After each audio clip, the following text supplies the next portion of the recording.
A lot has happened in the past couple of weeks. I got married.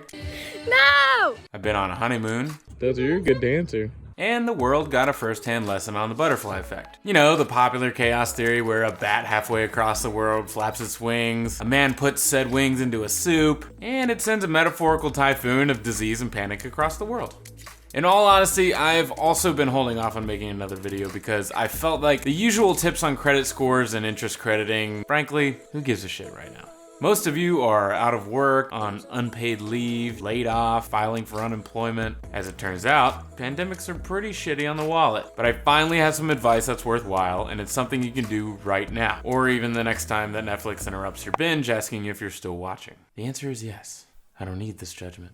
In addition to flattening the curve of this pandemic, you can also be flattening the curve of your bills, so to speak. A lot of you know that the government is providing relief in the form of a check in the sum of $1,200. But what's also happening is relief from all types of bills. Every company is kind of doing this differently and to varying degrees, so listen closely. What you need to be doing right now is calling anyone and everyone who you owe money to. Whether it's a mortgage, a credit card, car payment, Frankie Fat Stacks, student loans, whatever it may be, ask them the following. I'm worried about being able to make my payments. I heard there was some relief efforts being made. I was wondering what your company is doing for people like me.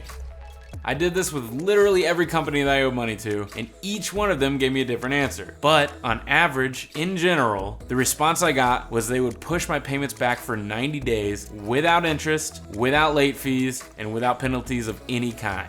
Whether you're working or not, imagine what you could do with 3 months of little to no bills. A couple of them were doing this automatically, but most of them needed a call from me for this relief to be initiated. And then I still needed to go in and disable my automatic bank drafts. Now please, listen carefully to what I said. Don't just cancel your payments because Travis told me I could save some money with no penalties. You need to call each of your lenders. Hell, most of them have a chat function on their website. Ask them what relief they're offering and get all of the details. I've talked to other friends whose mortgage companies had no problem suspending their payments, but expected those 3 months worth of payments to be paid at the end of the 90 days. That would suck. But not every company is that shitty. In fact, I want to say that most of them want to help and are offering no strings relief in this situation, but it's important that you find out on your own. In fact, when you do, please leave a comment below on what you are able to find out. I would love to know which of these companies are run by humans and which are scumbags. Anyway, I hope this helps somebody. Stay healthy, stay physically distant, socially close. We are all gonna get through this. I'll see you next week.